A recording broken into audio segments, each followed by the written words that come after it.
Assalamualaikum warahmatullahi wabarakatuh. Perkenalkan, kami dari kelompok 3 akan membacakan atau mempresentasikan bab 13. Perkenalkan, nama saya Kansa. Saya kenal Kini Azara. Saya selalu Saya Hafsah Konsyadida. Pertumbuhan ilmu pengetahuan pada masa Abbasiyah. A. Kisah yang dimaksud adalah mengenai tumbuh suburnya ilmu pengetahuan pada masa Daulah Abbasiyah yang berpusat di Baghdad, Irak. Puncak pada masa keemasan itu ditandai dengan tumbuh suburnya ilmu pengetahuan pada abad ke-8.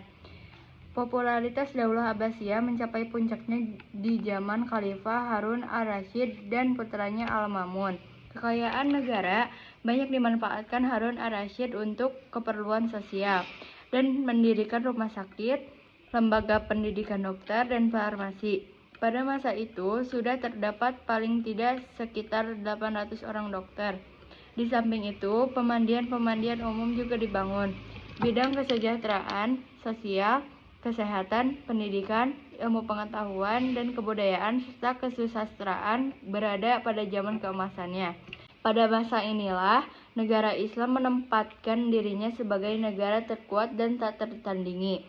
Al-Mamun, pengganti Harun ar-Rasyid, dikenal sebagai khalifah yang sangat cinta kepada ilmu filsafat. Pada masa pemerintahannya, penerjemah buku-buku asing digalakkan. Untuk menerjemahkan buku-buku Yunani, ia menggaji penerjemah-penerjemah dari golongan Kristen dan penganut agama lain yang ahli. Salah satu karya besarnya yang terpenting adalah pembangunan Baitul Hikmah, pusat penerjemahan yang berfungsi sebagai perguruan tinggi dengan perpustakaan yang besar. Pada masa Al-Mamun inilah, Baghdad mulai menjadi pusat kebudayaan dan ilmu pengetahuan. 1. Periode pengaruh Turki pertama pada 132 sampai 232 Hijriah atau 750 sampai 847 Masehi. 2. Periode pengaruh Turki pertama pada 232 sampai 334 Hijriah atau 847 sampai 945 Masehi. 3. Disebut masa pengaruh Persia kedua pada 334 sampai 447 Hijriah atau 945 sampai 1055 Masehi. 4. Disebut masa pengaruh Turki kedua di bawah kendali Kesultanan Seljuk Raya, Saljikoh Al-Kubro atau Seljuk Agung. 5. Disebut masa khalifah bebas dari pengaruh dinasti lain pada 590 sampai 656 Hijriah atau 1194 sampai 1258 Masehi. 2. Perkembangan ilmu pengetahuan pada masa Bani Abbasiyah. Pada masa Daulah Abbasiyah merupakan masa keemasan The Golden Age bagi umat Islam. Pada masa itu umat Islam telah mencapai puncak kemuliaan, baik dalam bidang ekonomi, peradaban, dan kekuasaan. Fenomena ini kemudian yang melahirkan cendekiawan besar yang menghasilkan berbagai inovasi baru di berbagai disiplin ilmu pengetahuan. Adapun cendekiawan Islam pada masa Daulah Abbasiyah adalah sebagai berikut. A. Bidang ilmu filsafat. B. Bidang ilmu kedokteran. C. Bidang ilmu matematika. D. Bidang ilmu falak. E. Bidang ilmu astronomi. F. Bidang ilmu tafsir. G. Bidang ilmu hadis. H. Bidang ilmu kalam. I. Bidang ilmu tasawuf. J. Bidang para imam fuqaha. 3. Perkembangan kebudayaan pada masa Bani Abbasiyah. Pusat peradaban Islam pada masa Daulah Abbasiyah adalah kota Baghdad, merupakan ibu kota negara kerajaan Abbasiyah yang didirikan oleh Khalifah Abu Ja'far Al-Mansur 754 sampai 775 Masehi. Pada tahun 76 Masehi, kota ini terletak di tepian Sungai Tigris. B. Kota Samarra terletak di sebelah timur Sungai Tigris yang berjarak kurang lebih 60 km dari kota Baghdad. Di kota ini terdapat 17 istana mungil yang menjadi contoh seni bangunan di dalam kota-kota lain.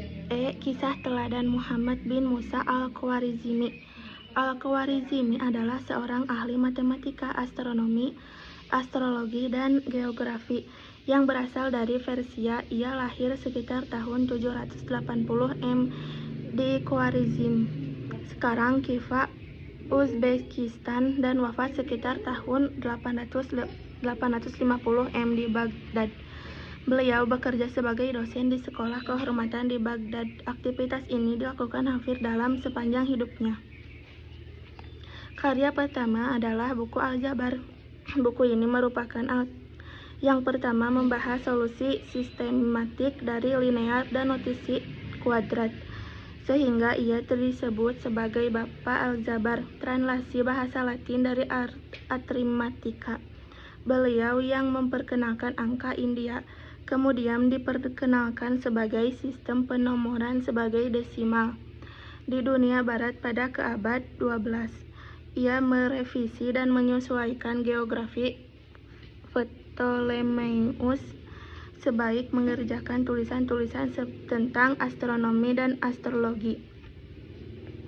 Karya terbesar beliau dalam matematika, astronomi, astrologi, geografi, kartografi sebagai fondasi, dan kemudian lebih inovatif dalam aljabar, trigonometri, dan pada bidang lain yang beliau tekuni, pendekatan logika dan sistematis beliau dalam menyelesaikan linear dan notisi kuadrat memberikan keakuran dalam disiplin aljabar, nama yang diambil dari nama salah satu buku beliau pada tahun 830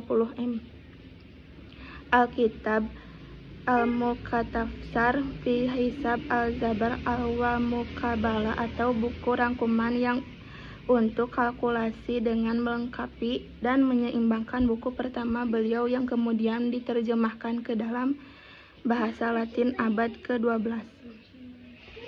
Ia kemudian mengaplikan konstruksi peta dunia untuk Khalifah Al-Ma'mun dan berpartisipasi dalam proyek menentukan tata letak di bumi bersama dengan 70 ahli geografi lain untuk membuat peta yang kemudian disebut Ketahuilah Dunia. Ketika hasil kerjanya disalin dan ditransfer ke Eropa dan bahasa Latin, menimbulkan dampak yang hebat pada kemajuan matematika dasar di Eropa. Ia juga menulis tentang astrolab dan sundial. Buku ketiga beliau yang dikenal adalah Kitab Surat Al-Yasir, buku pemandangan dunia dan kenampakan bumi, diterjemahkan oleh geografi yang diselesaikan pada 833 adalah revisi dan menyempurnakan geografi Ptolemeus, terdiri dari daftar 2402 koordinat dari kota-kota yang tempat geografi lainnya mengikuti perkembangan umum. Buku ini dimulai dengan daftar bumi surya dan lintang termasuk zona cuaca, yang menulis pengaruh lintang dan bulan terhadap cuaca oleh Paul Gales. Dikatakan bahwa ini sangat bermanfaat untuk menentukan posisi kita dalam kondisi yang buruk untuk membuat pendekatan praktis, baik dalam salinan Arab maupun Latin. Tak ada yang tertinggal dari buku ini. Oleh karena itu, Hubert Dawnich merekonstruksi kembali peta tersebut dari daftar koordinat. Sekian presentasi kami. Wassalamualaikum warahmatullahi wabarakatuh.